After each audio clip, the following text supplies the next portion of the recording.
जब वो आते ना 12 बजे लेकर फोन ऐसा रख लेते फ्रेंड्स, तो आपने उनकी चमकती हुई स्किन देखी है?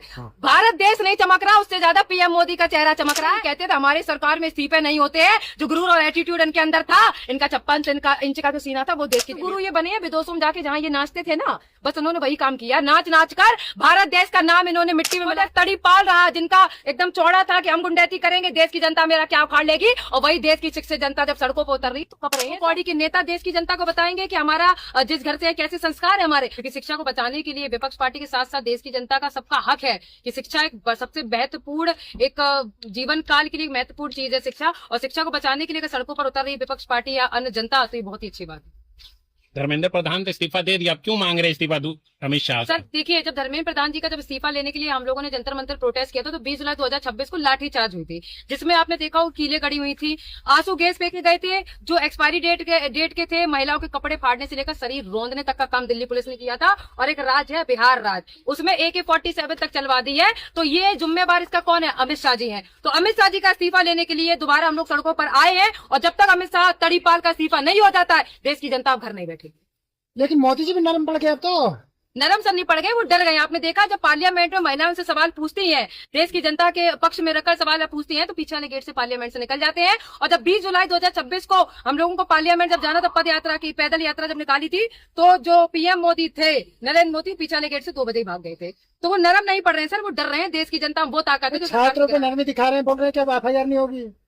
छात्रों पर नरमी किस चीज की आप दिखा रहे हो? FIR आप लगातार कर रहे हैं। अभी एक सोशल मीडिया चल रहा, 15 साल की एक बच्ची है जिसपे आपने FIR करवाया कि हमें और हमारी माँ को उन्होंने गाली दी थी। आपको ये बुरा लग गया कि चलो देश की जनता ने गाली दी, लेकिन आप तो एक बड़े पद पर बैठे हैं। जब आपके पार्लियामेंट में सांसद MLA MP जाके जब देश की जनता को गाली देते, तब आपके ये बोल कहाँ होते हैं? जब देश की जनता के साथ, बहन बेटियों के साथ जब आप ही के पार्टी के लोग उनका रेप करते, शोषण करते, तब आपके ये बोल कहाँ होते हैं? जब शिक्षा के पेपर लीक हो रहे थे, बच्चे मरे थे, तब आपके ये बोल कहाँ थे? और ये FIR नहीं हो रही है, ये इतना प्रोपेगेंडा गलत फैला रहे, अभी भी बच्चों पर FIR हो रही, दिल्ली पुलिस या अन्य राज्य की पुलिस उठा के उन पे FIR कर रही है। प्रोपेगेंडा तो केवल राहुल गांधी फैला रहे हैं। अब किस चीज का फैला? अमित शाह को लेकर। सर अमित शाह को वो प्रोपेगेंडा फैला। आप ये बताइए, अगर किसी भी चीज में या शिक्षा को लेकर आपके घर के बच्चे आते, बेटियां आती, बहनें आती, माता पिता होते, उनके ऊपर लाठीचार्ज होता, तो क्या आप लोग चुप बैठते? तो वहां अगर हम गए, हमारे साथ भाई बहन से अन्य लोगों के माता पिता के साथ साथ बुजुर्ग लोग आए थे, उनके ऊपर तक लाठीचार्ज करवाई है, आंसू गैस फेंके हैं, कपड़े तक फाड़े हैं, तो आप क्या चाहते हैं? एक सरकार के डर से बहन बेटियां घर बैठ जाए, एक सरकार के डर से बहन बेटियां बोलना बंद कर दे? अरे सर, जिनके अंदर RSS और अंग्रेजों का खून है वो बलात्कारी ही हो सकते हैं, और जिनके अंदर भगत सिंह का खून है वो क्रांति ला के ही मां। बीजेपी के एक सांसद ने बोला है कि सारे पंचर वाले थे जितने भी आंदोलन आए। सर ये वो आदमी है, इनसे मैं पूछना चाहूंगी कि आपके पिताजी फिर क्या करते थे? अगर आपका बैकग्राउंड देखा जाए तो क्रिमिनल बैकग्राउंड, रेपिस्ट के अलावा कुछ नहीं मिलेगा। तो ये 2 कौड़ी के नेता देश की जनता को बताएंगे कि हमारा जिस घर से कैसे संस्कार है हमारे। आपके कैसे संस्कार है सर? अगर बहन बेटियों के साथ आपकी सरकार के लोग बलात्कार करते हैं, तब तो आप लोग आगे नहीं आते हैं। जब सरकार को गिराया, जब शिक्षा को गिराने के लिए आपके बीजेपी सरकार ने स्कूल कॉलेज तोड़े थे, तब तो आपके ये बोल नहीं थे। तो ये 2 कौड़ी के वही लोग हैं जिनको रेपिस्ट और गुंडे लोग ही पसंद आते हैं। अगर शिक्षा करके आप इनसे सवाल पूछेंगे तो आपको गाली देने का काम यही लोग करें। छात्र कभी मोदी को गलत नहीं बोल सकते? बिल्कुल नहीं बोल सकते सर।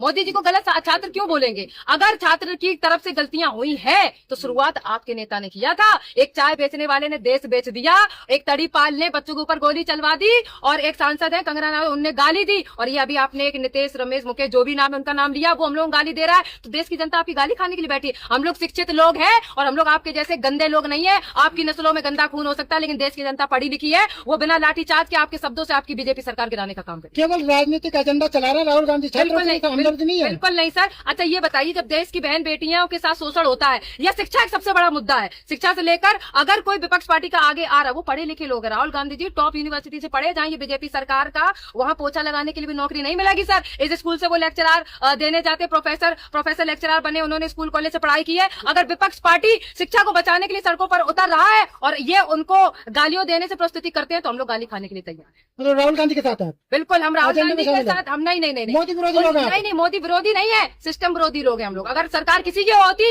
अगर शिक्षा को गिराने का आप काम करोगे, हम लोग ऐसी आवाज उठाएंगे, और हम लोग राहुल गांधी जी के साथ ही उनका जो अमित शाह का इस्तीफा क्यों मांग रहे हैं आप लोग? क्या दिक्कत उनसे? अमित शाह का इस्तीफा हमें इसीलिए चाहिए, जिस प्रकार 20 जुलाई 2026 को हम लोग जब धर्मेंद्र प्रधान के इस्तीफे के लिए पार्लियामेंट के लिए पदयात्रा निकाले थे, तो इसी गृह मंत्री ने आदेश दिया था लाठीचार्ज करने का, जिसमें मेरे ऊपर भी लाठीचार्ज हुई थी। 6 से 7 टाके अभी भी मेरे सिर में लगे हुए हैं। और उसके साथ साथ बहन बेटियों के कपड़े फाड़ने से शरीर रोंदने का काम किया, बुजुर्ग माताओं पे लाठी चलाई है, वो भी दिल्ली पुलिस के पुरुषों ने लाठी चलाई छात्र भी तो उग्र कर रहे थे। छात्र करेंगे तो पुलिस तो कंट्रोल करेगी छात्रों को। इस चीज का असर, अगर शिक्षा के लिए आवाज उठाना क्रूरता है, अहिंसा है, या गाली देने की प्रस्तुति करते तो ठीक है सर, हम लोग शिक्षा को बचाने के लिए हम लोग सड़कों पर सिर्फ इनकलाब का नारा लगा रहे थे। उस बीच में दिल्ली पुलिस ने लाठीचार्ज करने के लिए अमित शाह ने लाठीचार्ज करने के लिए आदेश दिया। दिल्ली पुलिस ने हमारे पर लाठीचार्ज की कि हम लोग इनकलाब का नारा लगाते शिक्षा को क्यों बचाने जा रहे हैं। तो मैं पूछना चाहूंगी दिल्ली पुलिस से, अन्य सभी राज्य के पुलिसों से, क्या आपके बहन बेटी या बच्चे स्कूल पढ़ने नहीं जाते हैं? आप क्या चाहते? जब पहलगाम अटैक जब हुआ था, सिंदूर अटैक हुआ था, तो ये वही सरकार थी जिन्होंने 7 से 8 जो शहीद हमारे भाई हुए थे उनका नाम मिटा दिया। एक दिन आपका भी नाम मिटाने का काम ये बीजेपी सरकार करेगी। झुकेंगे? बिल्कुल झुकेंगे सर। डरने लगे हैं, वीडियो वायरल हो रही है, पार्लियामेंट से जब निकलते हैं आते हैं तो कप रहे हैं। पीएम मोदी पीछे वाले गेट से भाग कौन रहे काँप हैं। जो गृह मंत्री अमित शाह, जो खुद एक तड़ी पाल रहा, जिनका एकदम चौड़ा था कि हम गुंडैती करेंगे, देश की जनता मेरा क्या उखाड़ लेगी, और वही देश की शिक्षित जनता जब सड़कों पर उतर रही तो कप रही है सर। गुंडैती कभी भी किसी की ज्यादा दिन नहीं चलती है, और सत्य असत्य के आगे हमेशा सत्य की चाणक्य कहला जाता है अमित शाह। चाणक्य नहीं सर, तड़ी पाल है, तड़ी पाल। हिस्ट्री उठा के आप देख लीजिए। हम लोग पढ़े लिखे लोग हैं, जब तक पूरी हिस्ट्री नहीं जान लेते हम लोग अपना मुंह नहीं खोलते हैं। जब उनकी हिस्ट्री जानी, तड़ी पाल और खूनी मडरी कटरी के अलावा ये आदमी कुछ नहीं। और कहाँ चाणक्य से सर कंपेयर कर रहे हैं वो महान पुरुष से? ये 2 कौड़ी के लोग हैं जो सिर्फ गुंडागर्दी करना जानते हैं, लड़कियों का शोषण करना जानते हैं। आपने अभी गाली देने की बात की, आप लोगों ने भी तो पीएम मोदी के माँ को गाली दी थी, उन्होंने माफ कर दिया ना। ये देखिए, तो माफ तो हम पीएम मोदी को कब से कर ही रहे हैं सर, 12 साल से, लेकिन माफी की भी एक हद होती है। और गाली देने का हम बच्चों ने काम किया है। लाठीचार्ज आपने करवाई, गोलियां आपने चलवाई, बुलेट गन का आपने यूज किया, माता बहनों को आपने मारा, बच्चों की शिक्षा रौंदा आपने, स्कूल आपने तोड़े, कॉलेज आपने तोड़े, जो चिकित्सालय वो आप तोड़ रहे हैं, बहन बेटियों को सुरक्षा आप नहीं दे रहे हैं। और अगर हमने उस चीज में आपको अगर 2 शब्द बोल दिए तो आपको बुरा लग गया। और आप जो 12-15 साल से देश की जनता के साथ जो गद्दारी करते आए हैं, उसका जवाब फिर क्या दें हम आपको? ये पीएम मोदी बता दे। फिर मोदी जी के राज में तो विश्व गुरु बन चुका है ये भारत। विश्व गुरु नहीं बना है सर। सड़कों पर निकल जाइए, जहाँ पे भी इनका राज चल रहा देख लीजिएगा। जो अभी बारिश जब हुई थी 15 दिन के बाद ही सड़कें खुद गई, मेट्रो स्टेशन से पानी टपक रहा है, बहन बेटियां असुरक्षित फील करती हैं, सड़क पर निकलती। जो बीजेपी सपोर्टर है तो हम लोगों को बोलते हैं हम तुम्हारा रेप कर देंगे जिस दिन तुम सड़क पर दिख गई। शिक्षा रोंदने का काम किया। विश्व गुरु ये बने हैं विदेशों में जाके, जहाँ ये नाचते थे ना, बस उन्होंने वही काम किया। नाच नाच कर भारत देश का नाम इन्होंने मिट्टी में मिलाया है। एक वो महिला थी इंदिरा गांधी, जिनके सामने जब वो इंटरनेशनल पर जाती थी, वहां के प्राइम मिनिस्टर प्रेसिडेंट झुक के नमस्ते करते थे। और एक ये भारत का प्रधानमंत्री है जो नाच गाना करने के अलावा कुछ नहीं जानता है। देश का सबसे मजबूत प्रधानमंत्री माना जाता है मोदी जी। सबसे निकम्मा और डरपोक जो है वो देश का सबसे ऐसा प्रधानमंत्री है वो है नरेंद्र मोदी जी, जो 15 साल की बच्ची से माफी मांगने के लिए उसको इतना प्रताड़ित किया, माफी मांगो, कहता हमारे 56 इंच का सीना और हम तो बहुत चौड़े मारे सर। ये सिर्फ है और देश को खाने का काम करती है। आरएसएस वाले हैं जो बीजेपी सरकार में है, इनको तिरंगे से मतलब नहीं है, इनको बहन बेटियों से मतलब नहीं है, इनको शिक्षा से मतलब नहीं है, इनको मतलब है सिर्फ अपनी गरम पॉकेट को भरना। बस ये यही करना चाहते हैं। और देश की जनता से हम यही कहना चाहते हैं कि सड़क पर उतरिए। ये सिर्फ हमारे भविष्य की बात नहीं, हमारा भविष्य तो 12 साल पीछे कर दिया, आगे आने वाली 3 पीढ़ियों की बात है। अगर आज हम नहीं लड़ेंगे तो 3 पीढ़ी भी। बीजेपी वाले कह रहे हैं कि जो लोग आंदोलन में आए तो वो सिर्फ उग्रवादी थे, छात्र नहीं थे, सही में सिर्फ क्रिमिनल थे। अच्छा, तो क्रिमिनल थे 5 लाख जो क्रिमिनल थे, मान भी लेते आपने क्रिमिनल है, तो 12-15 साल से आपकी सरकार चली, तो ये क्रिमिनल आज तक तो आप क्यों नहीं ढूंढ पाई? कहाँ है अपने सरकार का सिस्टम जो क्रिमिनल भी नहीं ढूंढ पाती है? अरे थू ऐसी सरकार पर जो शिक्षित लोगों को गाली दे रहे हो, थू ऐसी सरकार पर जो बहन बेटियों से कहते हो कि एंजॉय करने आती प्रोटेस्ट जैसी चीजों में। अरे सर, आप चाहे 1000 गाली दे दीजिए, हम लोगों को उस चीज से कोई फर्क नहीं पड़ता। हम जानते हैं सत्य और असत्य क्या। जैसे 35 दिन में धर्मेंद्र प्रधान का इस्तीफा ले लिया था जनता ने, वैसे अभी तड़ीपाल को नीचे कहाँ सिस्टम बदला? धर्मेंद्र प्रधान के बाद वही प्रहलाद जोशी भी आ गए, वो ऐसे ही है। सरकार बीजेपी की, हमें पता था धर्मेंद्र प्रधान हटेंगे तो बीजेपी सरकार का ही लोग बैठेगा, लेकिन उनमें ये तो दिखा दिया। ये कहते थे हमारी सरकार में इस्तीफे नहीं होते, जो गुरूर और एटीट्यूड इनके अंदर था, इनका 56 इंच का जो सीना था वो देश की जनता इस्तीफा दे देंगे लगता है आप लोगों को? बिल्कुल सर, देना पड़ेगा। देखते हैं कब तक नहीं देते हो। और जब आपकी गलती है, जब आपने AK-47 जैसे बच्चों पे चलवाया, जो बच्चे मरे हैं, घायल हुए, उन माता पिता का आंसू का एक का बदला ये देश की जनता इस गृह मंत्री से लेगी।